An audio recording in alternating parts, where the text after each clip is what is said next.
ಕುರಿ. ನಾನು 1ನೇ ತರಗತಿಯಲ್ಲಿ ಓದುತ್ತಿದ್ದೇನೆ. ಇಂದು ಆಗಸ್ಟ್ 15 ಪ್ರಥಮವಾಗಿ ಎಲ್ಲರಿಗೂ ಸ್ವಾತಂತ್ರ್ಯ ದಿನಾಚರಣೆಯ ಶುಭಾಶಯಗಳು. ಆಗಸ್ಟ್ 15 1947ರಂದು ಬ್ರಿಟಿಷ್ ಆಡಳಿತದಿಂದ ಭಾರತಕ್ಕೆ ಸ್ವಾತಂತ್ರ್ಯ ಸಿಕ್ಕಿತು. ಇಂದು ಭಾರತದ ಎಲ್ಲೆಡೆ ರಾಷ್ಟ್ರಧ್ವಜ ಹಾರಿಸಿ ರಾಷ್ಟ್ರಗೀತೆಯನ್ನು ಹಾಡುತ್ತಾರೆ.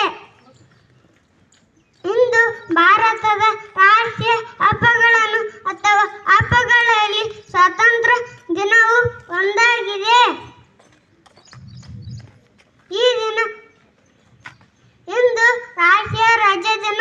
ಈ ದಿನ ನಮ್ಮ ಸ್ವಾತಂತ್ರ್ಯಕ್ಕೆ